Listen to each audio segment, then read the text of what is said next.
सुबह का वक्त था। आगरा के छोटे से गांव रामपुर में सूरज अभी अभी निकलना शुरू ही हुआ था। कहीं गायों की घंटियां बज रही थीं, तो कहीं औरतें कुएं से पानी भरते हुए आपस में बातें कर रही थीं। गांव की सुबह वैसे तो हर दिन एक जैसी होती थी, मगर आज कुछ अलग था। चौपाल के पास बैठा बूढ़ा भोला राम आराम से चाय पी रहा था। तभी मुन्ना हांफता हुआ वहां आ पहुंचा। अरे काका, आपने एक जबरदस्त खबर सुनी क्या? क्या हुआ रे? कहीं फिर से गांव में कोई नया तमाशा तो नहीं हुआ? अरे उसे छोड़ो काका, ये सुनो कि शंकर काका आज फिर सिर्फ 10 रुपए में स्पाइसी चिकन प्लेट दे रहे हैं। इतना सुनते ही भोला राम ने चाय एक तरफ रखी और फौरन खड़ा हो गया। क्या तुम सच कह रहे हो कि शंकर काका आज फिर सिर्फ 10 रुपए में स्पाइसी चिकन प्लेट दे रहे हैं? हाँ काका, वहाँ तो अभी से लंबी लाइन लग गई है। सब लोग दौड़ते हुए जा रहे हैं। चल फिर चाय बाद में पी लेंगे, पहले स्पाइसी चिकन प्लेट का मजा ले आते हैं। उसके बाद दोनों 30 कदम उठाते हुए शंकर काका की दुकान की तरफ चल दिए। उधर गांव के किनारे एक पुरानी सी टूटी फूटी झोपड़ी में राजू अपनी माँ के साथ बैठा सूखी रोटी खा रहा था। उसकी उम्र मुश्किल से 18 साल थी।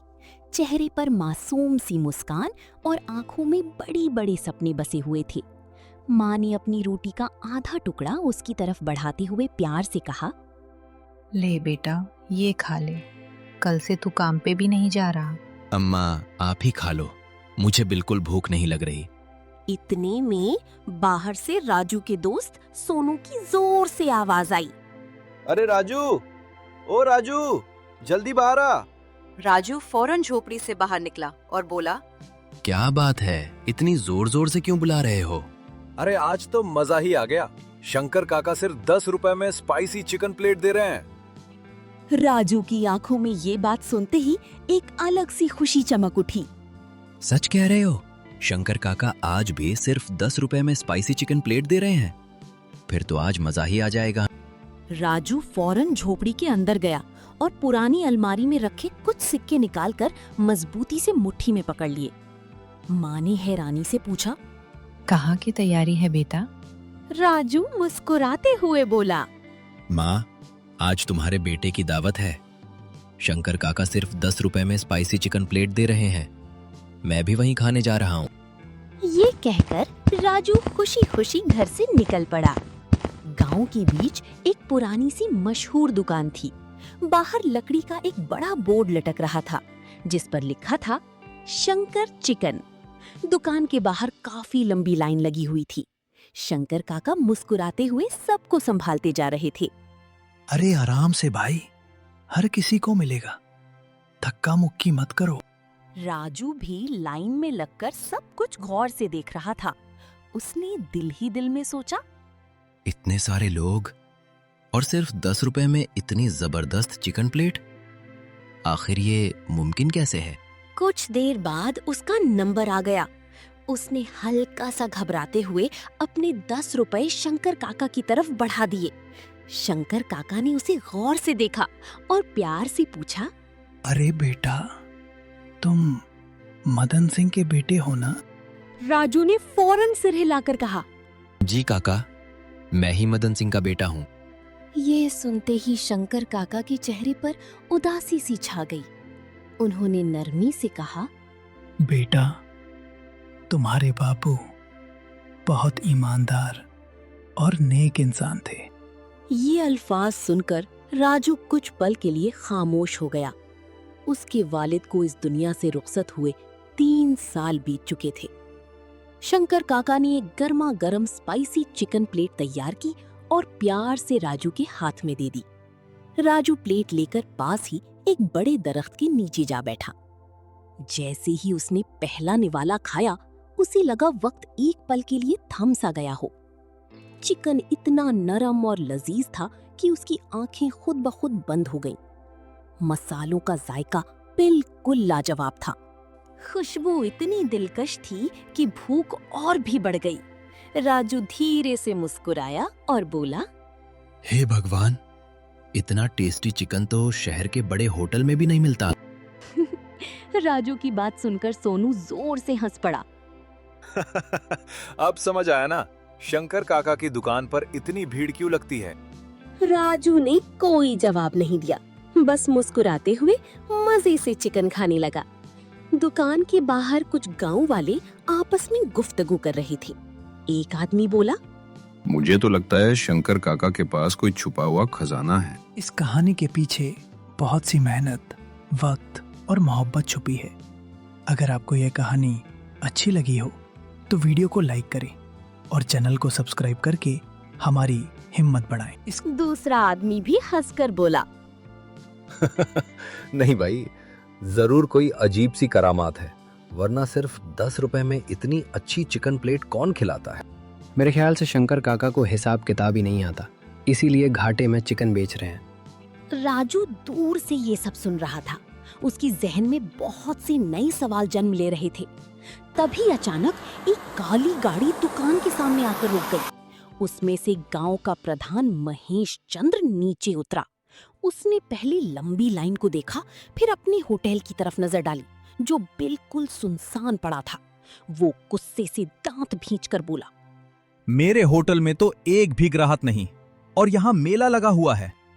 उसके साथ खड़े एक नौकर ने धीरे से कहा, प्रधान जी, हुक्म करे तो इस दुकान का काम ही तमाम कर दे।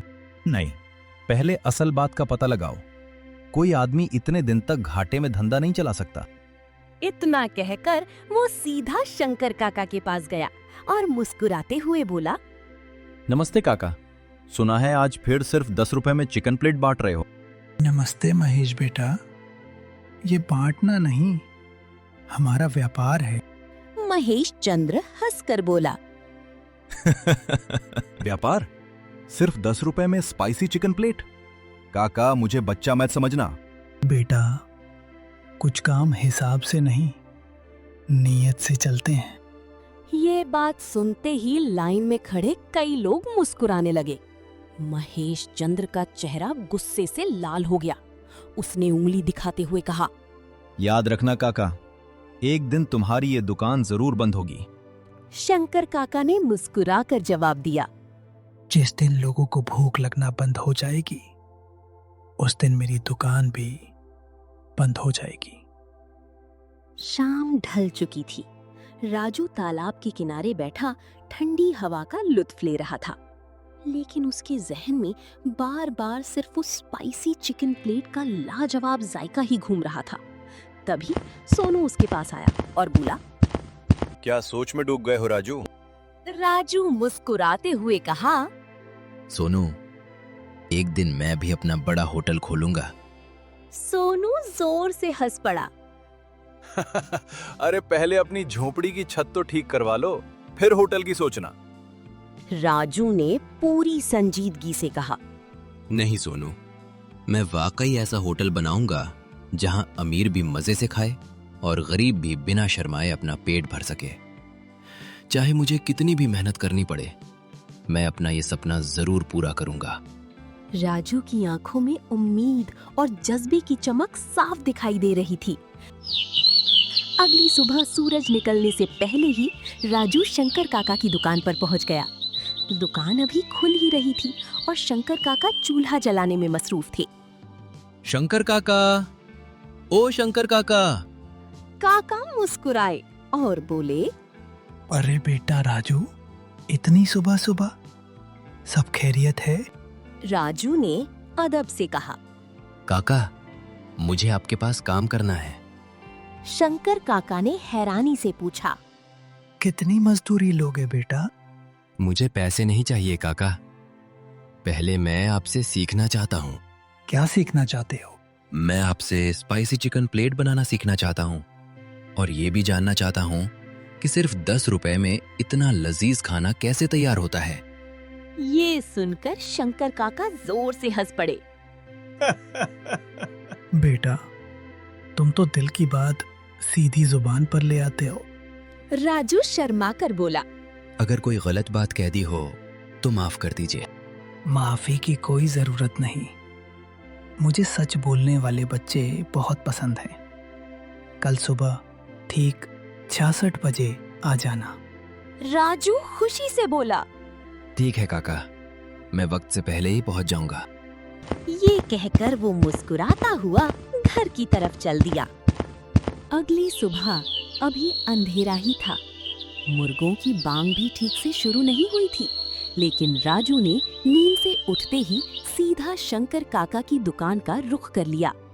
वहां पहुंचकर उसने देखा कि शंकर काका पहले ही काम में लगे हुए थे। अरे राजू, आ गए तुम? जी काका, आ गया मैं। अच्छा, सबसे पहले पास वाले कुएं से पानी भर कर ले आओ। राजू फौरन बाल्टी उठाकर कुएं की तरफ चल दिया। उसने 1-2 नहीं, पूरी 15 बाल्टियां पानी भरकर ला दी। उसके बाद लकड़ियां काटी, फिर सारे बर्तन अच्छी तरह साफ किए और उसके बाद बाजार जाकर सामान भी लेकर आया। सूरज निकलते निकलते राजू बुरी तरह थक चुका था। पसीना उसके चेहरे से बह रहा था। वो हांफते हुए बोला, काका, आप मुझे चिकन बनाना कब सिखाएंगे? शंकर काका हल्का सा मुस्कुराए और बोले, बेटा, खाना बनाना सीखने से पहले रसोई की इज्जत करना सीखो। जब रसोई की कदर आ जाएगी, तब असली हुनर खुद ब खुद आ जाएगा। दोपहर तक शंकर काका खास मसाले तैयार कर रहे थे। राजू पास खड़ा हर चीज को बहुत गौर से देख रहा था। काका, इस मसाले में आखिर क्या खास बात है? इसमें सबसे ज्यादा मेरी मेहनत मिली हुई है। राजू हंसकर बोला। अरे काका, मजाक मत कीजिए, सच बताइए ना। शंकर काका धीरे से बोले, अगर सिर्फ मसाले ही खाने को लजीज बना देते तो हर महंगा होटल दुनिया का बेहतरीन होटल होता। राजू उनकी बात पूरी तरह समझ न सका। इसी दौरान उसकी नजर एक पुरानी सी डिब्बी पर पड़ी। शंकर काका ने उस डिब्बी में से चुटकी भर मसाला निकाला और चिकन में मिला दिया। राजू से रहा न गया। काका, इस डिब्बी में क्या रखा है? शंकर काका ने फौरन डिब्बी बंद कर दी और मुस्कुराकर बोले, हर बात का वक्त होता है बेटा, जब वक्त आएगा सब जान जाओगे। उधर दूसरी तरफ महेश चंद्र अपने सुनसान होटल में बैठा परेशान था। मेज पर मक्खियां घूम रही थीं और एक भी ग्राहक नजर नहीं आ रहा था। वो गुस्से से बोला, आज रात पता लगाओ शंकर सामान कहाँ से लाता है, किससे मिलता है और क्या छुपा रहा है। और अगर राज मिल गया तो? महेश चंद्र ने ठंडी मुस्कुराहट के साथ जवाब दिया, फिर या तो वो राज मेरा होगा या उसकी दुकान हमेशा के लिए बंद। रात का अंधेरा पूरे गांव पर छा चुका था। हर तरफ खामोशी थी। सिर्फ दूर कहीं कुत्तों के भौंकने की आवाज आ रही थी। राजू अपनी झोपड़ी के बाहर चारपाई पर लेटा हुआ, लेकिन उसकी आंखों में नींद बिल्कुल नहीं थी। अचानक उसने देखा कि शंकर काका कंधे पर पुराना सा थैला डाले चुपके से गांव से बाहर जा रहे हैं। राजू ने हैरानी से सोचा, इतनी रात को काका कहाँ जा रहे हैं? उसने आहिस्ता से चारपाई छोड़ी और कुछ फासला रखते हुए उनके पीछे चल दिया। शंकर काका खेतों के रास्ते पुरानी जंगल की तरफ बढ़ रहे थे। रात की ठंडी हवा तेज चल रही थी। राजू का दिल बेचैनी से धड़क रहा था। उसने दिल ही दिल में सोचा, कहीं वाकई कोई छुपा हुआ राज तो नहीं? थोड़ी देर बाद शंकर काका एक पुरानी दरख्त के पास रुक गए। उन्होंने इधर उधर नजर डाली। राजू फौरन एक घनी झाड़ी के पीछे छुप गया। शंकर काका ने अपने थैले में से कुछ निकाला। लगता था जैसे खाना हो। तभी अचानक दरख्त की दूसरी तरफ से किसी के कदमों की हल्की सी आहट सुनाई दी। राजू ने डरते डरते उधर देखा और उसकी सांस एक पल के लिए रुक गई। अंधेरे में एक अजीब सा आदमी खड़ा था। उसका आधा चेहरा साए में छुपा हुआ था, लेकिन उसकी आंखें अंधेरे में भी चमक रही थीं। वो बिना कुछ बोले सीधा शंकर काका को देख रहा था। ये मंजर देखकर राजू के जिस्म में डर की लहर दौड़ गई। वो धीरे धीरे पीछे हटने लगा, मगर अचानक उसका पैर सूखी टहनी पर पड़ गया। आवाज पूरे जंगल में गूंज उठी। शंकर काका फौरन पलटकर जोर से बोले, कौन है वहां? राजू घबराकर झाड़ी के अंदर दुबक गया। उसका दिल इतनी जोर से धड़क रहा था कि उसे लगा आवाज बाहर तक सुनाई दे रही होगी। लेकिन अगले ही लम्हे वो रहस्यमयी आदमी अंधेरे में गायब हो चुका था, जैसे वो कभी वहां था ही नहीं। शंकर काका तेज कदम उठाते हुए झाड़ी की तरफ आए। कुछ पल तक गहरी खामोशी छाई रही, फिर उनकी संजीदा आवाज सुनाई दी। राजू, बाहर आ जाओ। राजू धीरे धीरे बाहर निकला। उसके चेहरे पर घबराहट साफ नजर आ रही थी। शंकर काका कुछ देर तक उसे देखते रहे, फिर गहरी सांस लेकर बोले, बेटा, मैंने पहले ही कहा था ना, हर राज को जानना इतना आसान नहीं होता। सुबह का उजाला अभी पूरी तरह फैला भी नहीं था, लेकिन राजू की आंखों से नींद बिल्कुल उड़ चुकी थी। वो चारपाई पर बैठा कल रात का हर मंजर बार बार याद कर रहा था। उसकी माँ चूल्हे पर पानी गर्म करते हुए बोली, राजू बेटा, क्या बात है? आज बहुत परेशान लग रहे हो। राजू ने फौरन अपने जज्बात छुपाते हुए कहा, कुछ नहीं माँ, बस रात को नींद ठीक से नहीं आई। माँ मुस्कुराकर बोली, कहीं फिर सोनू के साथ देर तक घूमते तो नहीं रहे? नहीं माँ, ऐसी कोई बात नहीं। लेकिन उसके चेहरे का डर छुपाए नहीं छुप रहा था। कुछ देर बाद राजू रोज की तरह शंकर काका की दुकान पर पहुंच गया। आज दुकान की फिजा कुछ अलग सी थी। चूल्हा जल रहा था, लेकिन शंकर काका हमेशा की तरह हंस बोल नहीं रहे थे। वो चुपचाप अपने काम में लगे हुए थे। काका, कल रात क्या बात थी? कौन था वो शख्स? और आप इतनी रात को खाना लेकर क्यों गए थे? शंकर काका ने फौरन सख्त लहजे में कहा, उस बारे में यहाँ कोई बात नहीं होगी। उनकी आवाज पहले से ज्यादा संजीदा थी। राजू खामोश हो गया। तभी शंकर काका ने एक बोरी उसकी तरफ सरकाते हुए कहा, चलो मंडी से फटाफट मैदा ले आओ, आज वैसे भी तुम देर से आए हो। लेकिन काका। शंकर काका ने उसकी बात काट दी। जितना कहा है उतना करो, बेकार के सवाल मत पूछो। राजू समझ गया कि फिलहाल काका कुछ बताने के मूड में नहीं है। वो बोरी उठाकर मंडी की तरफ निकल गया। रास्ते में उसने देखा कि गांव भर में एक ही बात चल रही थी। चाय की दुकान पर लोग गोल दायरा बनाकर बातें कर रहे थे।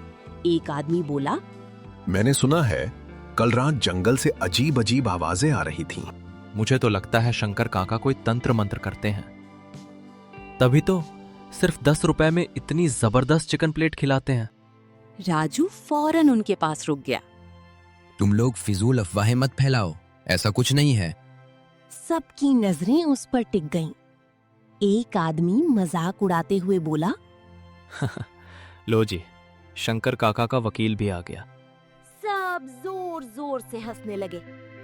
राजू बिना कुछ कहे वहां से आगे बढ़ गया।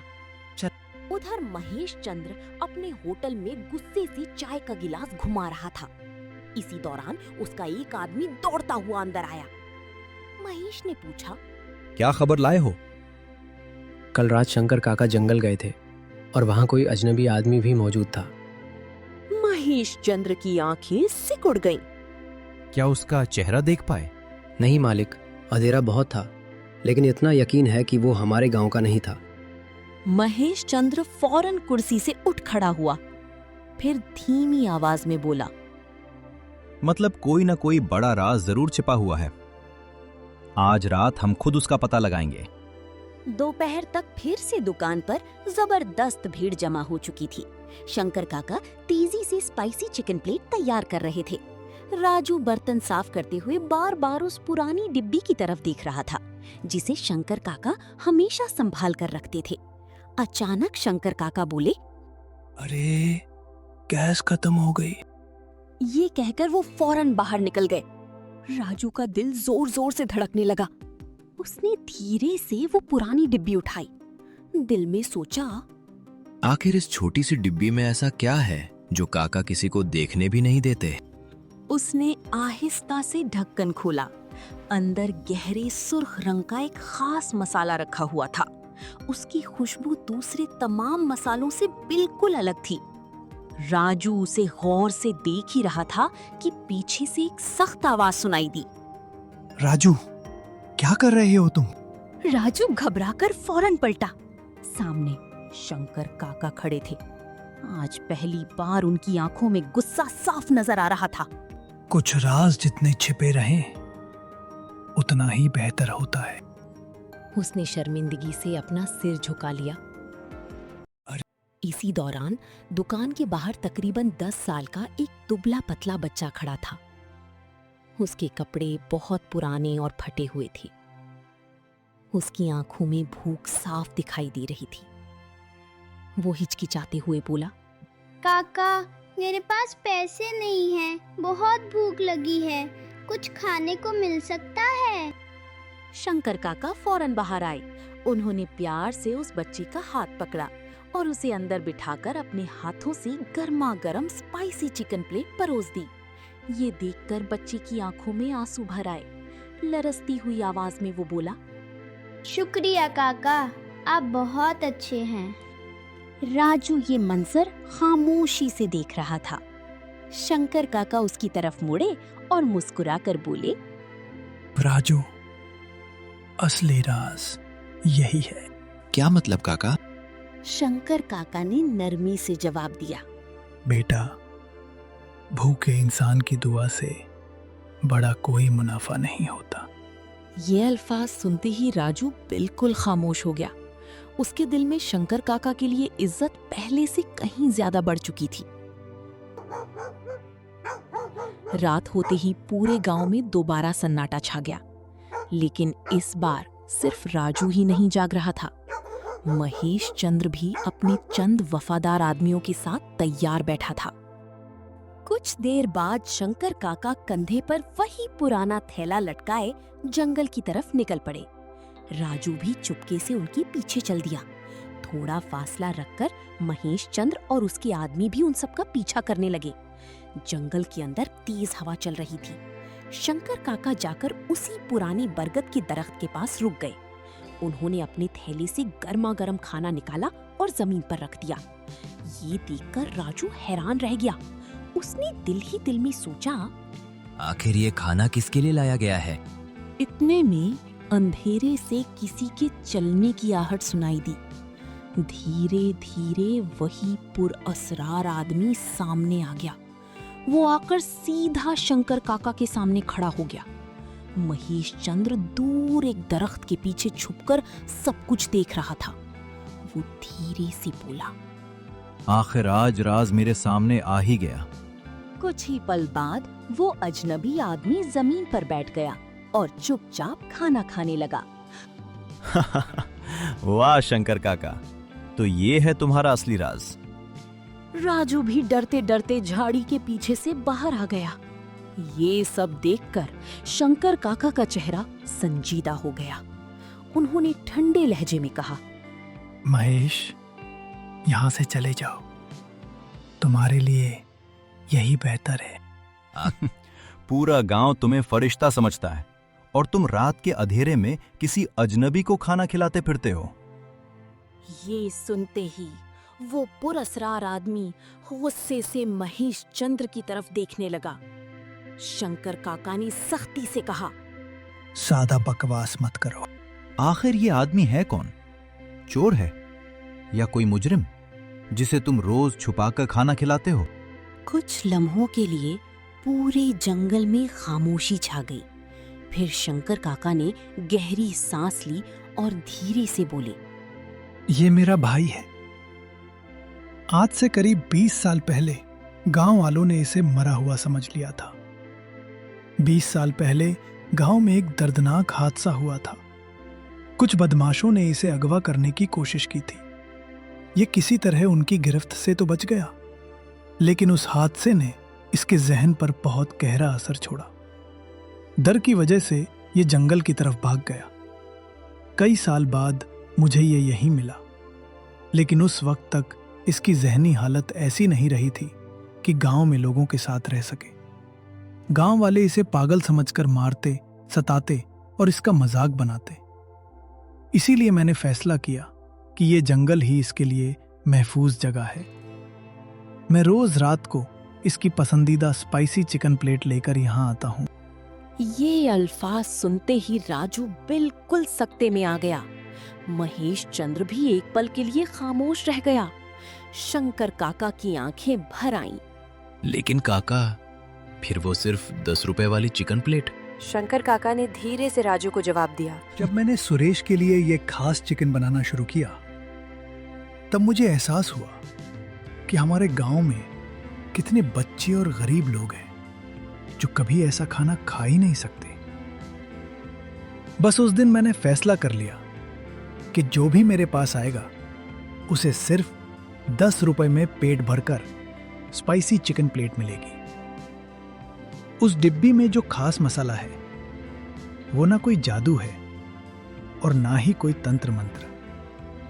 वो सिर्फ सुरेश की पसंदीदा जड़ी बूटियों और खास मसलों का एक अनोखा मिक्सचर है, जिसे खाने से उसे सुकून मिलता है। ये सच सुनते ही महेश चंद्र का सारा शक टूट गया। जिसे वो इतने दिनों से कोई बड़ा राज समझ रहा था, वो तो सिर्फ एक भाई की अपने भाई के लिए बेपनाह मोहब्बत थी। तभी सुरेश ने धीमी सी आवाज में कहा, भैया, मुझे यहाँ अकेले डर लगता है। इतने सालों बाद सुरेश के मुंह से भाई सुनकर शंकर काका की आंखों से आंसू निकल पड़े। राजू आगे बढ़ा और सुरेश के पास जाकर खड़ा हो गया। अब उसके दिल में डर की जगह सिर्फ इज्जत और मोहब्बत थी। वो जज्बे के साथ बोला, काका, अब सुरेश काका जंगल में अकेले नहीं रहेंगे और ये रसोई सिर्फ आपकी नहीं, अब हम सबकी होगी। मैं भी आपके साथ मिलकर इस नेक काम को और आगे बढ़ाऊंगा। शंकर काका, मेरा बड़ा होटल जो इतने दिनों से खाली पड़ा है, आज से वो आपके हवाले। वहां भी यही स्पाइसी चिकन प्लेट बनेगी। गरीब लोग सिर्फ 10 रुपए में पेट भरकर खाना खाएंगे। सुरेश के इलाज का सारा खर्चा भी मैं उठाऊंगा। मुझे भी इस नेक काम में अपना हिस्सा शामिल करने दीजिए। कुछ महीने धीरे धीरे गुजर गए। अब गांव की सुबह पहले जैसी बिल्कुल नहीं रही थी। हर तरफ एक नई रोशनी और खुशहाली का एहसास होता था।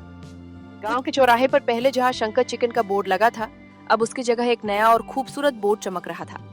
उस पर बड़े अक्षरों में लिखा था, शंकर और सुरेश की रसोई। होटल के अंदर अब पहले से कहीं ज्यादा बड़ी और साफ सुथरी रसोई तैयार हो चुकी थी। राजू पूरी लगन के साथ रसोई में काम कर रहा था। दोस्तों, हम आपके लिए बहुत मेहनत से कहानियाँ बनाते हैं। अगर वीडियो पसंद आए तो प्लीज लाइक करें और चैनल को सब्सक्राइब जरूर करें। आपका एक सब्सक्राइब हमारी बड़ी हौसला अफजाई है।